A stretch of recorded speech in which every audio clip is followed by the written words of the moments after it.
So hello gang and welcome to Active Ideas. Now this isn't the video I was expecting to make on the Fenix 8, I promise you that. If you had any concerns about the watch, this might be the video to check out. So basically I've edited this whole video, but there's quite a lot of bugs and software glitches, and it was meant to be called the top 10 reasons why you should buy the Fenix 8 by Garmin. And I've changed it a little bit to the top 10 things you should know before you buy. I do think it's a fantastic watch, but there's definitely some software issues that need to be ironed out. For example, when I first turned the watch on, I couldn't even start a run or flick through the watch. It was just kind of all glitching out. I'll show you some video content here. So this is going to be like a real Flossie Carter, real review, diving into the watch. And I'm a user, I've bought the watch with my own money. I do think it's a fantastic product again. It just needs some immediate software updates to just iron out some of those issues with scrolling for the UI and it being a bit kind of buggy, using the maps and the refresh rate not being like 100% what you'd expect from Garmin. And again, just the setup experience, you think when you get this new £1,000, $1,000 watch that you can have this very premium experience. But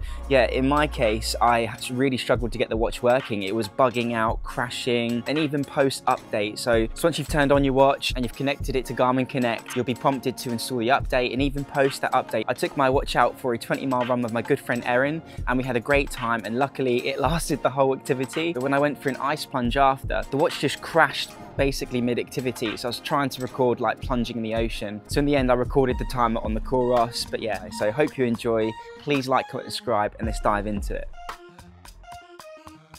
So number one reasons why you need to get the Fenix 8 is the flashlight. You double tap and the light comes on. What I really like about this quick and easy access to the torch is that you can double tap this button and literally slide it down to get to the red light. So you can see the red light is on, and then slide it back up to max brightness. So you have lots of quick options there, and this really interactive touchscreen dial that you can use. And obviously just using this button to turn it off and on. Another cool thing about the flashlight is that if you hold down to get to the control panel, which is this top button up here, you can scroll through to strobe, which is what this one is, and you can turn the strobe on. So if you're getting attacked in the night, whatever's happening, at the minute it's on blink, so it's gonna blink on and off. And as I'm showing here, so in the strobe mode, you can just go through to blitz and it will change to blitz. You can go through to beacon and it will do a beacon. Obviously this can be white or red light. Pulse, so it's gonna pulse the light. And you've also got the blink as well. So you can make custom ones, and I like this. So if anyone attacks you, you're in good hands, mate. Just put the strobe on and you'll be absolutely fine. So the second reason you need to get the Fenix 8 is the maps. So if you go into the activities, press this button up here, go into maps, and if you want to see a full literally 25 minutes of how to use maps on the Fenix 8, go onto my YouTube channel.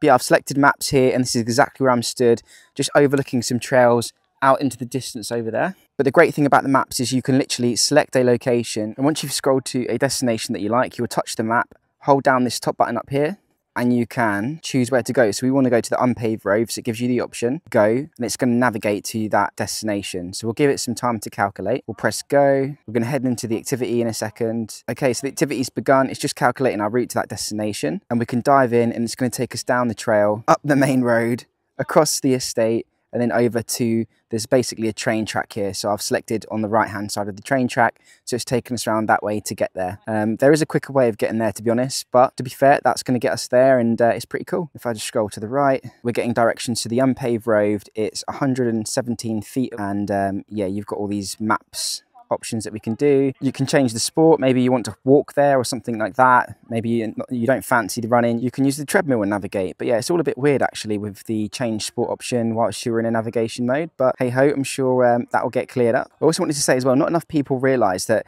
this mapping experience on the Fenix 8 is working completely independent of this phone here. So I think that is really cool that we're getting a full mapping experience without the need to carry an iPhone around. So number 3 reasons of why you need to get this Fenix 8 is the voice command. So you can hold down this button and you can say start a skiing activity. We'll give it some time to process, and it didn't work. We'll try something else. Start a walk.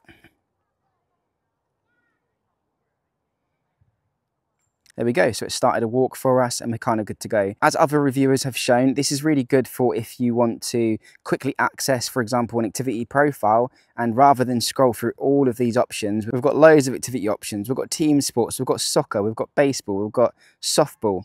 Let's see how good this really is, okay? Hold down that button. Start a softball activity.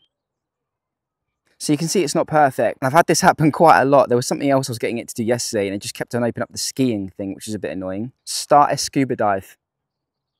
So yeah, it's not perfect, but it could save you a lot of time. So you can give it a go, and if not, just find the sport you're looking for. What I do like is this though. Open up voice notes.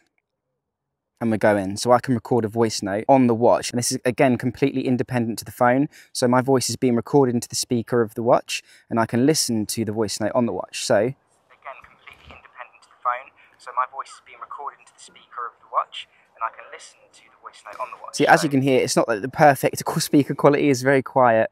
But they are kind of protected for scuba diving, and they've reinforced these buttons. I honestly don't know what else it can do. I tried calling someone, so emergency, call my dad, call Michaela. So you can see it's very limited at the minute. I also would like to be able to do this. So navigate me to the train station. Start a timer. Start timer. Start a 3-minute timer. Open timer. It would be cool if you could say, hey Garmin, like, hey Siri.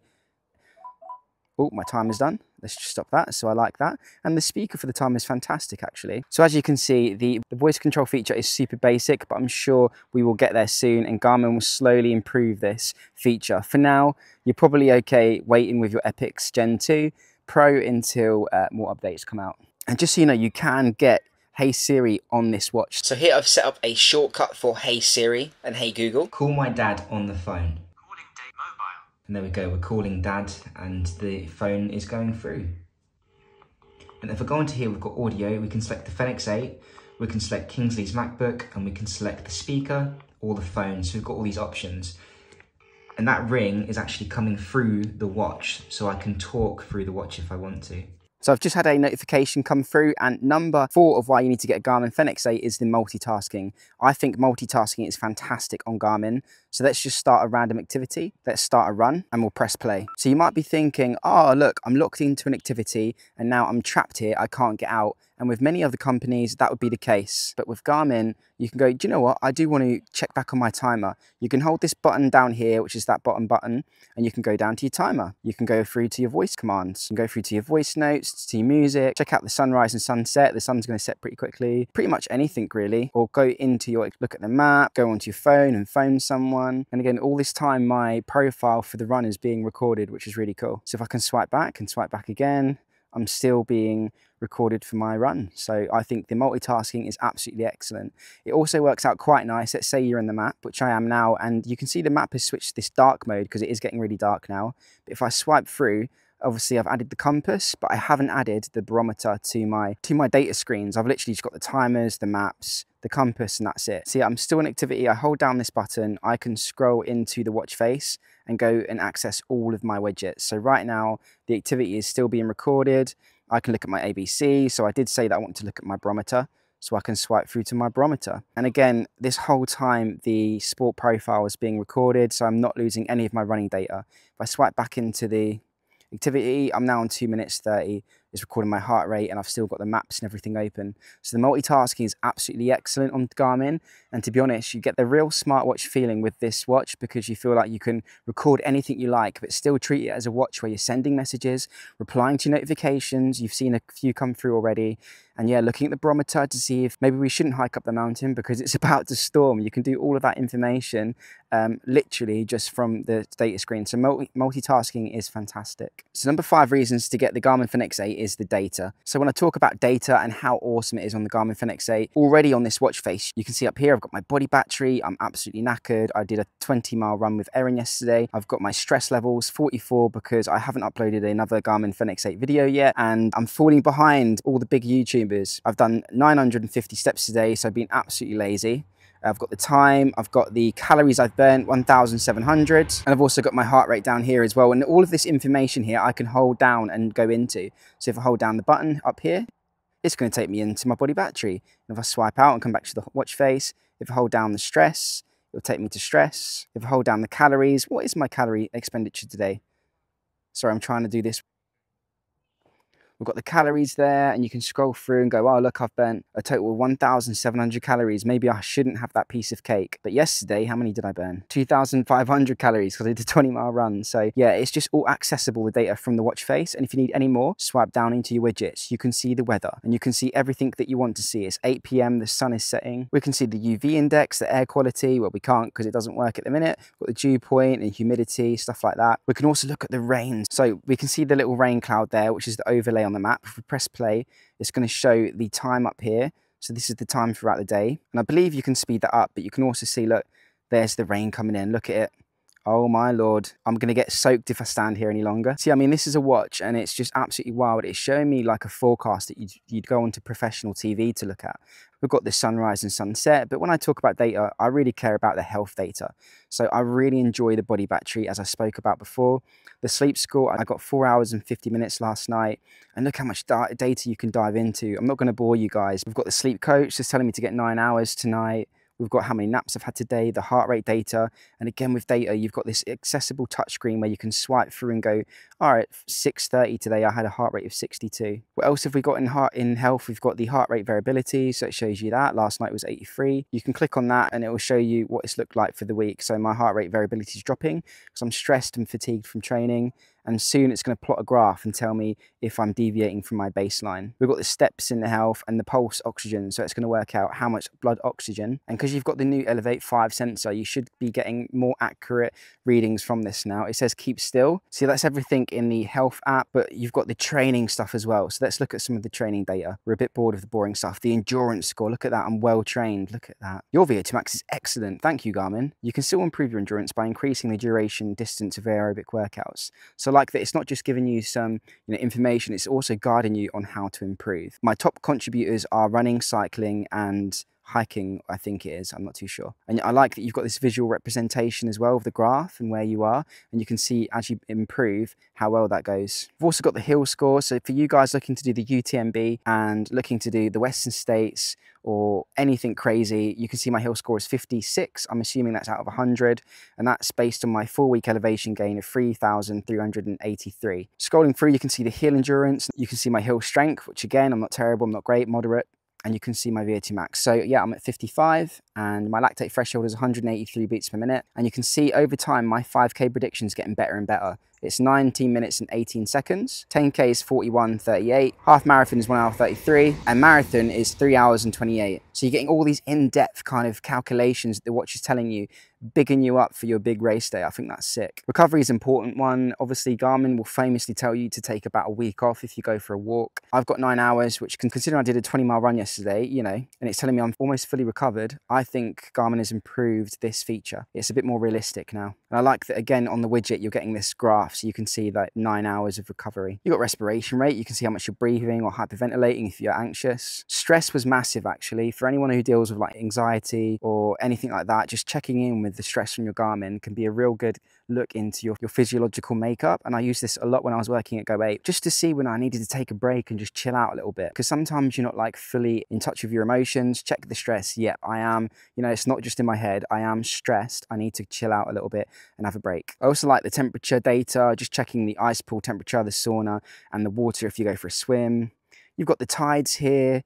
Again, training readiness. We've got the training status here as well. So I am in a productive training status. My VO2max is increasing and I've got a low and cute load. And I love, again, you've got all these visual graphs that are really good to see. You can see the distribution between your anaerobic, high aerobic, and low aerobic.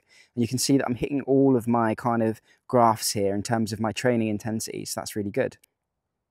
And heat acclimation, look at that, I'm 18% heat acclimatized, which is perfect just before we go into winter. But really good if you're going on holiday or live abroad, where you actually get to see the sun, you have that luxury. Having the heat acclimatization is fantastic as a piece of data on the Garmin watch. And the next piece of data is the countdowns widget, and I love this. I'm creating an X Miles. X Miles is a website. Active Root is a nutrition company. I'm doing a video for them and I'm uploading it in a day in 14 hours, 59 minutes. And now you can create timers really easy on the watch and see them count down. So you can put all of your holidays, activities and races in your countdown timer if you like. Yeah, that's just a quick look at some of the data for the Garmin Fenix. So another thing to check out is the customization. So first of all, you might notice that my watch screen here is completely different to what other YouTube reviewers have been using. So what you can do is hold down this button to the side and you can click on Watchface. And if you go through, you can pick your favorite watch face. So obviously this is what you've seen everyone use, and then I've made this one. So if you don't like that one, you can make your own by clicking the new button and look at all of these fantastic options. There's a bit of a glitch here as I'm loading them. It's a bit like laggy, but As you can see, you've got lots of options to add some cool watch faces, like if you prefer an analog dial, if you want to keep it real with the digital. And once you've selected your watch face, you can change the data and it all kind of bounce around. So right now you can click, oh, I want to change that dial and make it something else. You can click through and have it to be date of the month or endurance score, or you want it to represent your floors climbed or your hill score. You're all these cool things that you can have that actually represent at the top there. But this thing over here I want to change. You can tap that and change that to, you know, it's body battery at the minute, but maybe I can change it to date, endurance score. We've got steps over here, stress levels, you know, the sunrise, sunset. You can tap and change whatever you want. And what's nice is when you tap something, it will pulsate, letting you know that, you know, you're going to be changing this feature. But I won't change anything because I like everything. The next thing is you can change the colors. And you used to be quite restricted with colours, but now it just goes on for days and days and days, and you're flicking through, and look at this paint job here. You've got all these cool metallic options as well. And it's not just like the colours that you can choose, but you can also come out and change like the data colour as well. So yeah, that's cool. I've got like this metallic thing going on, but I want the data to be like purple or green or something. I want it to be black because I'm mental, you know, multicolored, and you can really get some custom vibes going on. So yeah, that's the watch faces. And again, you can go into the Garmin Connect store and add your own as well. So we'll come out of that. What else can you customize? Obviously, all of these widgets here are widgets that I've added. So you can add your own. You can go all the way to the bottom, go past your endurance score and your race calendar and your scuba diving, no fly time, and your temperature widget. And you can go on edit, and this is where you can choose to edit and move them all around, have, you know, your favorite ones at the top, your favorite ones at the bottom, but you can also go on to add your own. So I've pretty much added everything this watch does because I wanted to test it out, but you can create a folder if you want to make your own folder. You can add the altitude acclimatization widget, alternative time zones, which I actually think is quite good. We're going to add that. So we've added that, and we've got the compass, you know, dog track if you want to track your dog with Garmin's features, Garmin coach, I can't be asked for that one, jet advisor, I do not fly enough, but yeah, you get the gist. You've got the Garmin messenger and the music as well. So there's lots you can kind of add and move around. And now because I've added the alternative time zone, I can see the time in Perth, it's 3 o'clock in the morning, and in Sydney it's 5 o'clock in the morning, and Barbados it's 3 o'clock in the evening. So you've got, yeah, this timer, and look how cool this interface is as well. You swipe through the map and go, yeah, I want to select that region, and you've got all of these awesome places that you can select. So it's really intuitive now when you're adding, you know, times in the world. You click it if you want. I want to add the Belfast timer or Birmingham, Cardiff. You can really go Copenhagen, you can really go wild, Edinburgh. Customization is very useful on the control panel screen. So I hold that button down and I get the control panel, and you've got all these cool things. This is where you access your, you know, your phone assistant, which is, you know, Hey Siri. So if I click that, I'll activate Hey Google, Hey Siri. You can activate your touch screen, so you can turn it off. And now when I touch the screen, nothing will happen, and turn it back on again, and we're rolling. You can access your flashlight, which you can obviously do by using the shortcut here. Double tap this button, but what you can't access from that button is the strobe.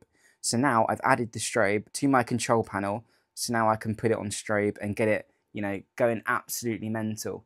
I love the strobe feature on Garmin. You can lock the device if you want to lock the device. Hold down a key, I think. Broadcast heart rate if you want to send the heart rate to your Swift and stuff like that. But anyway, my point is that this is all customized.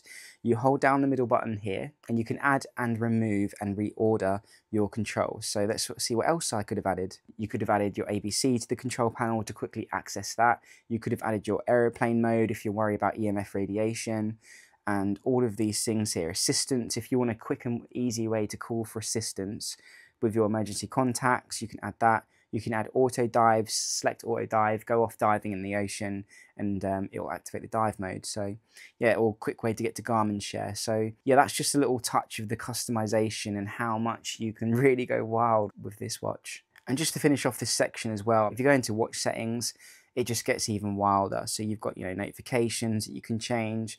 You've got the display brightness, connectivity. It just goes absolutely wild here. Let's look at the power manager. You can look at the battery saving modes, and you've got all these different modes where you can activate more battery. You go into system and you can create new shortcuts. And look, hold the start button to activate voice command. But what if you don't like that? What if you're annoyed with the voice command and you actually want that to activate your voice notes? Then you can. Phone assistant, look at that. So we can add Hey Siri and Hey Google to our shortcuts, and you can choose that to be any button you want. You can choose it to be the start button, the back button, the whole button, or a combination of buttons. So you've got the start and the down. Start and down is them two. Also in customization for data, you've got the format. So you can change all of the units of miles, and you can change it to kilometers. And I love that you can have, for example, your distance in miles, but your pace in kilometers, and you have full reign here, or your feet in meters, or your elevation in meters or feet, or your depth in feet or meters. You really can go wild. Your weight in pounds or kilograms, which we'll change it to. Your temperature in Celsius. You can really choose for swimming yards, pressure millibars. Yeah, you get the gist. There's lots you can customize with this watch. If you have any specific questions, drop a message in my comment section. I'll get back to you. So number 7 things that you need to know about the Garmin Fenix is the morning report. So when you wake up in the morning, you'll get a fantastic debrief of how your body's doing, how you slept, what your sleep score is, your heart rate variability, and also what the weather is that day. And you can also customize that morning report to include whatever you like. I just think the morning report is an absolutely fantastic feature to start you off on your day ready to crush training and crush your day. So number 8 things you need to know is the touchscreen and buttons. So what I like is this watch is fully functional. I'm saying that it's completely frozen right now. Move, do something. So it's completely functional with the touchscreen, and you can scroll through and do everything you want to do. I say that if you want to start an activity, you need to press the button. But then after that, you're good to go, and you can click activities, and you can go through and start a trail run. And you can go on to go. And you can swipe through and change the music and pause the music, and you can change your navigation modes. And you know, it's a little bit glitchy at times, but it does work.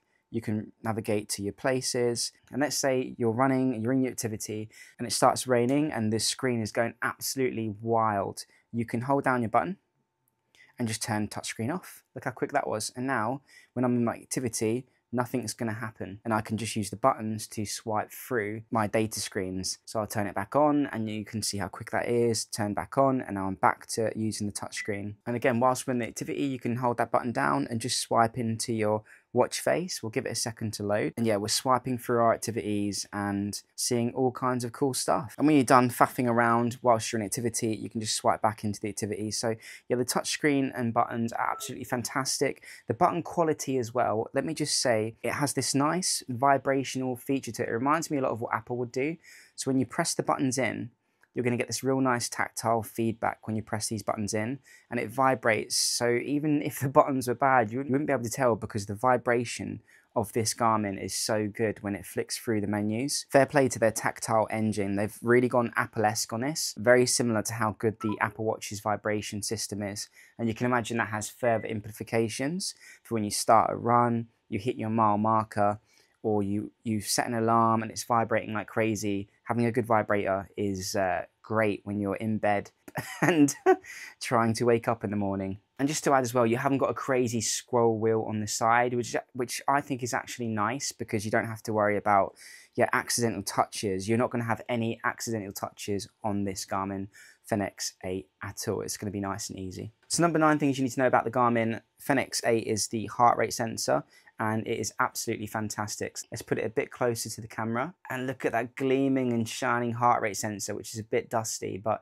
yeah, this heart rate sensor is absolutely fantastic. This is the Garmin Elevate 5 sensor, so it does ECG tracking like the Apple Watch, and it also has very accurate heart rate tracking. I have been able to stress this out if you're using poles. So if you're an ultra runner or a hiker or a skier and you use poles a lot, it's going to be quite easy to stress out this heart rate tracker. But apart from that, this is one of the best heart rate trackers on the market. They're competing, if not arguably better than Apple. Who knows, the Apple Watch Ultra 3 is just around the corner, but they've got fantastic heart rate tracking, fantastic heart rate variability, and yeah, just being able to dive into all that data as well is an absolute benefit. And their SpO2 sensor is going to be more improved with this Elevate 5 sensor. So yeah, it's a fantastic sensor. If you use hiking poles, it's not going to be great, but apart from that, it's one of the best sensors on the market if you value good heart rate data. Number 10 things that I think you need to know about the Fenix 8 before you walk into this is GPS accuracy.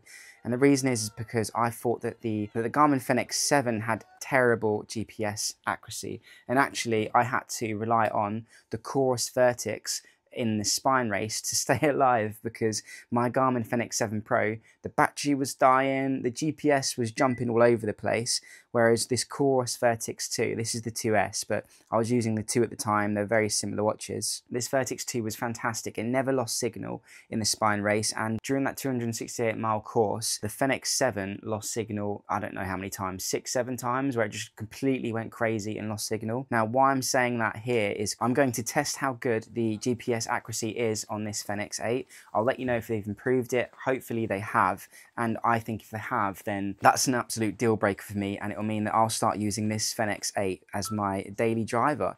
But yeah, it was just a little bit hard going into the mountains, not fully trusting the information that I was getting from the Fenix 7. So fingers crossed that they've improved it on the Fenix 8, and we're only going to be able to find that out over time. So I'll be honest with you, and stay tuned to Active Ideas. I'll be honest about how the data accuracy goes. You know, I can go out for a 5K and it looks fine, but how does this cope in the mountains? I've seen a lot of Garmin's fail previously, so hopefully, fingers crossed, this is much better, and I'm going to take it to the mountains to find out. I will say I recently ran 20 miles with my good friend Erin at the Wales Beach, which is where they filmed Deadpool and Wolverine, if you enjoyed that film. We used the maps feature the whole way, and it's tracks that I've never been on and I'm not used to, and I was able to navigate those 20 miles very successfully with the Fenix 8. So everything's looking good. I've got no kind of things to worry about yet, but just know going into this, the last time I tested Garmin, the GPS accuracy could have been better, and I had to rely on the likes of Coros and Sunto in those harsher climates. So stay tuned and I will let you know if it's improved.